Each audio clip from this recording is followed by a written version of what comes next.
திருச்சியில் தங்குவது கிடையாது. அவர் முழுக்க சென்னையில் தான் இருக்கார். அதை தாண்டி பார்த்தீங்கன்னா திருச்சியை நம்ம எடுத்துக்கிட்டோம் அப்படின்னா அந்த மேற்கு தொடர்ச்சி எடுத்தோம்னா அவங்களுக்கு தெரியும் எந்த விதமான சாலை பணிகள் வந்து முழுமையாக நிறைவேற கிடையாது. இன்னும் வந்து உட்கடை வசதிகள் பார்த்தீங்கன்னா வந்து கிடையாது.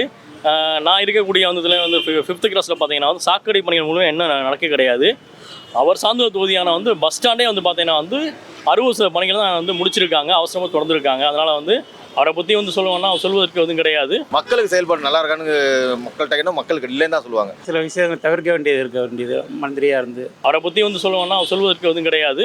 ரெஸ்பான்ஸ் இல்லை, பரவாயில்ல, ஏதோ ஓடிக்கிட்டு இருக்காங்க, அவ்வளவுதான். செய்கிற மாதிரி தெரியல. பேர்லேயே தான் நேருன்னு வச்சுட்டாங்களே, நேர்மை தானே தெரியலண்ணா. தெரியாதியா நேரு தொகுதியில் தான் குடிநீர் பிரச்சனை தான், கழிவு நீர் கலக்கிறது அந்த இது. அவர் இன்னும் கொஞ்சம் நல்லா பண்ணால் நல்லா இருக்கும். நல்லா இருக்கிற ரோடெல்லாம் நோண்டி போடுறாங்க, திரும்ப பார்த்தீங்கன்னா ரோடு போடுறாங்க, திரும்ப ஒரு வாரம் கழிச்சு பார்த்தீங்கன்னா திரும்ப அதே ரோடை திரும்ப தோண்டி போடுறாங்க. சிஎம் வராருன்னு ரோடு போட்டாங்க, திரும்ப தோண்டி போட்டாங்க, இப்போ திரும்ப அந்த இடம் பார்த்தீங்கன்னா பள்ளமாக தான் இருக்குது. யாராவது வந்தால் போடுறாங்க, மற்ற நேரத்தில் எங்கே போட போகிறாங்க சொல்லுங்கள்.